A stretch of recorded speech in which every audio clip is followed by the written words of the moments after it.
Donc voilà, on va terminer avec notre petit récapitulatif général. Donc on va faire un petit mix des conclusions du module 1 et du module 2 en reprenant les fonctions, ce qu'on fait en antécédent, ce qu'on peut faire en conséquence, sachant à chaque fois justement que quand on est face à un comportement défi, on met pas en place on met en place une intervention qui comprend un package de procédures. C'est rarement une réponse avec une intervention. Une procédure.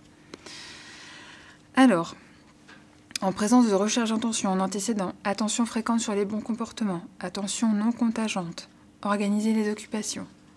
En conséquence, extinction, donc ignorer le comportement, mise à l'écart, renforcement différentiel de la demande d'attention appropriée.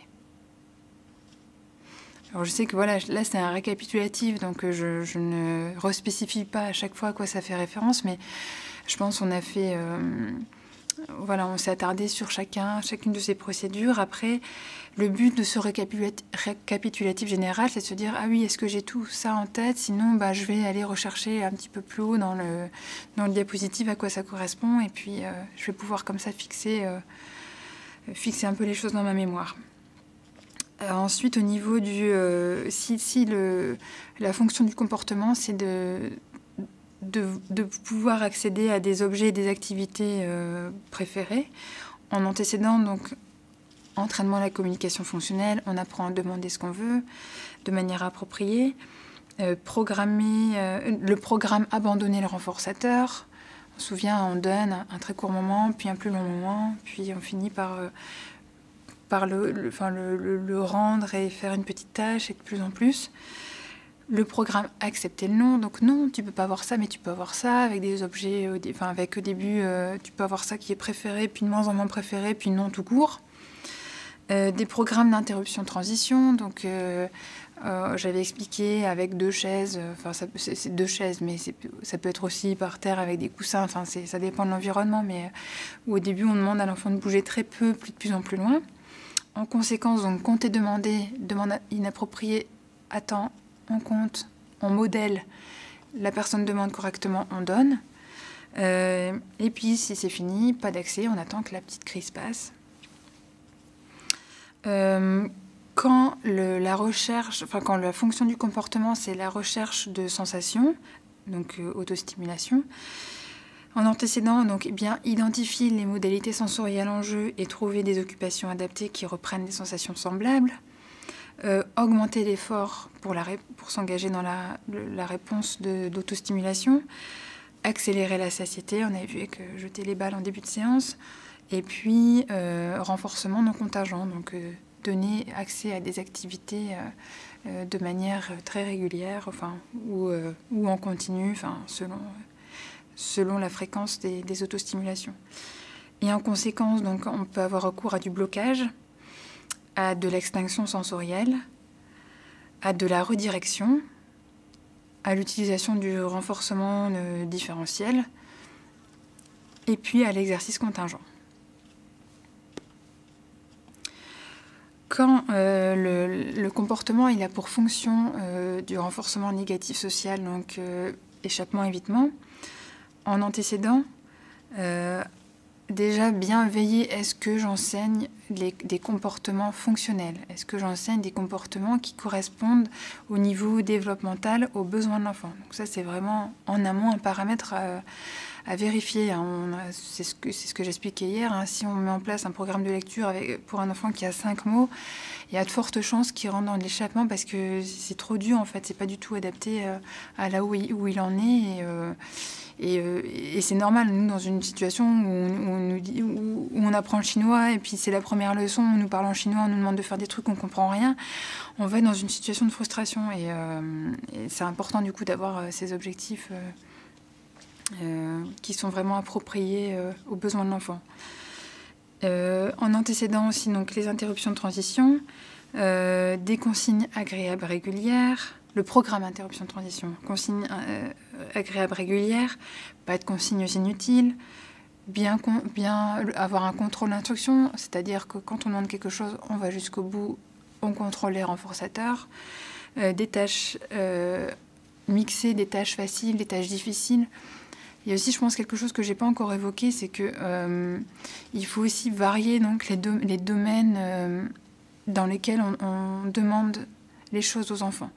Je ne vais pas faire un exercice d'imitation pendant 5 minutes. Je vais mixer de l'imitation avec du suivi de consignes, avec l'enfant qui peut me demander des choses, avec nommer des choses. Enfin bref, je vais mixer comme ça les domaines que je sollicite chez l'enfant, parce que tout simplement, c'est moins monotone et donc du coup, l'enfant il va être plus à même d'adhérer. Et bien sûr, donner les aides nécessaires pour que l'enfant soit un succès. Ensuite, adapter la longueur, la difficulté, le matériel de la tâche. Adapter donc le ratio de renforcement, le rythme d'instruction. Adapter la longueur des séances. Proposer des choix, des repères dans le temps. Enseigner des demandes d'aide, des demandes de pause. Et puis, utiliser l'inertie comportementale. En conséquence, maintien de la tâche, maintien de la consigne, donc c'est ce qu'on appelle extinction d'échappement, parfois instruction guidée si on répète la consigne, surcorrection. Quand la fonction du comportement, c'est la recherche de renforcement négatif automatique, donc éviter, on cherche à éviter en fait une stimulation désagréable. Donc en antécédent, on l'avait vu hier, la désensibilisation systématique, l'habituation graduelle, on l'avait évoqué pour les soins médicaux, pour le bruit. Donc l'habituation graduelle à des seuils de plus en plus élevés ou alors à une exigence de plus en plus élevée, en attendant le succès à chaque étape avant d'en exiger un peu plus. Et puis en conséquence, c'est pas judicieux dans tous les cas de maintenir une personne dans une situation désagréable et vraiment il faut gérer en antécédent.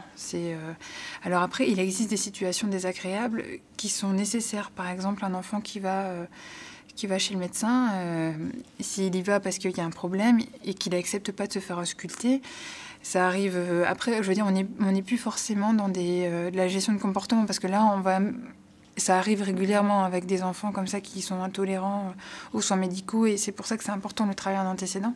On est obligé d'être à 3 sur l'enfant pour le bloquer, pour qu'il accepte de se faire ausculter. Et 3 ou 4, une prise de temps, il faut être bien 4 parce qu'il ne faut surtout pas que le bras de l'enfant bouge parce que ça peut lui faire vraiment mal. Et donc voilà, il faut vraiment gérer en amont parce qu'après on se retrouve dans des situations qui sont agréables pour personne et en plus ça n'aide pas du tout l'enfant à pouvoir accepter de mieux en mieux cette situation puisque ça aurait été une situation assez... pas du tout agréable. Si on a 4 personnes pour nous bloquer, c'est pas du tout une expérience agréable. Et après, il peut avoir recours aussi à des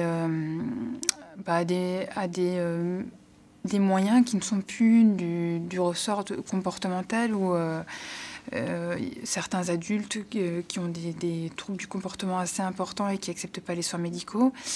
Et ben, il se peut qu'une fois de temps en temps, il soit mis sous anesthésie pour faire un check-up complet.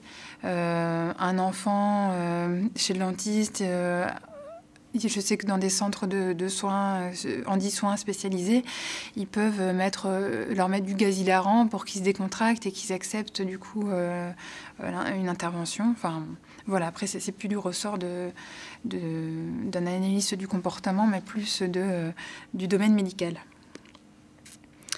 Et puis, donc ça, c'est le petit tableau dont j'avais montré la première moitié dans le module 1.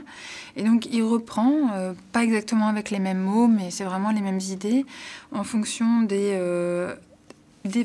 fonctions, enfin, selon les fonctions du comportement, ce qui peut être mis en place en prévention, présenté dans le module 1. Et là, on a la deuxième ligne, ce qui peut être mis en place au niveau des conséquences. Voilà. Dans l'action. On va quand même faire un tout petit point sur, même si on en a déjà un peu parlé tout au long, quand le trouble du comportement surgit, les choses à ne pas faire, donc s'énerver, crier, ça non, jamais. Donner un taux plus élevé de renforçateur quand l'enfant il est déjà énervé, agité, fait, non, calme-toi, c'est pas grave, tiens, regarde, tu peux avoir ça, et puis tu peux avoir ça. Ça, c'est bien sûr que c'est pire parce qu'on apprend à l'enfant à s'énerver pour obtenir ce qu'il veut. Donc, bien sûr que c'est surtout pas à faire.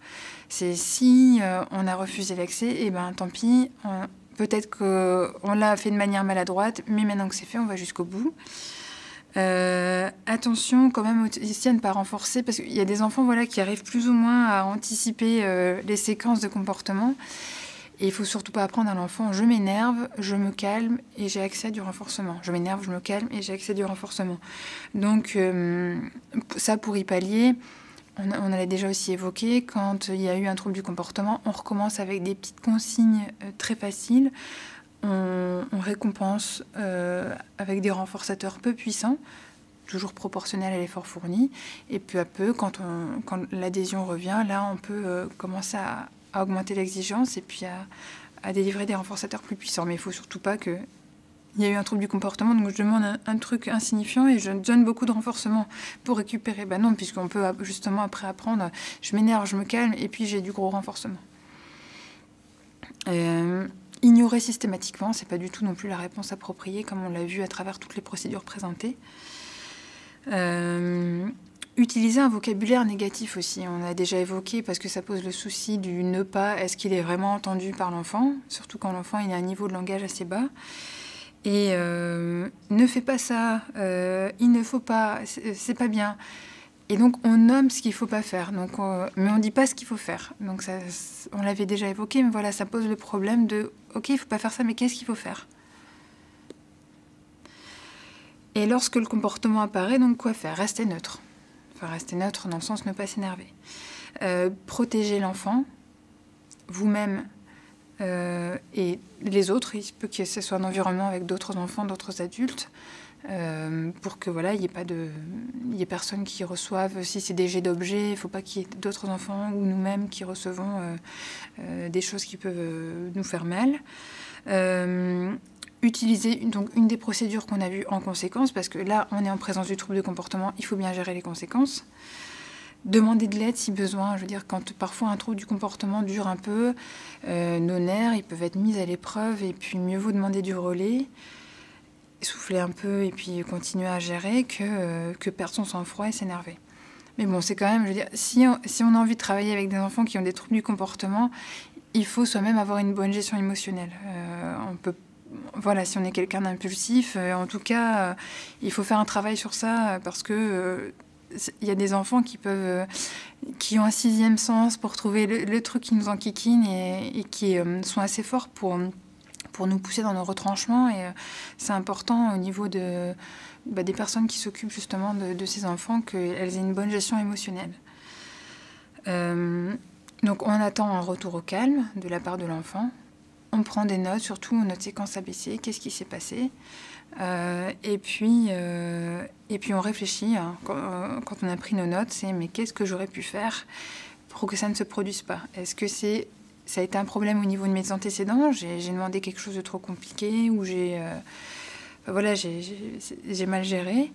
Ou alors non, tout était normalement bien en place, et puis ça arrive, ça arrive. Voilà.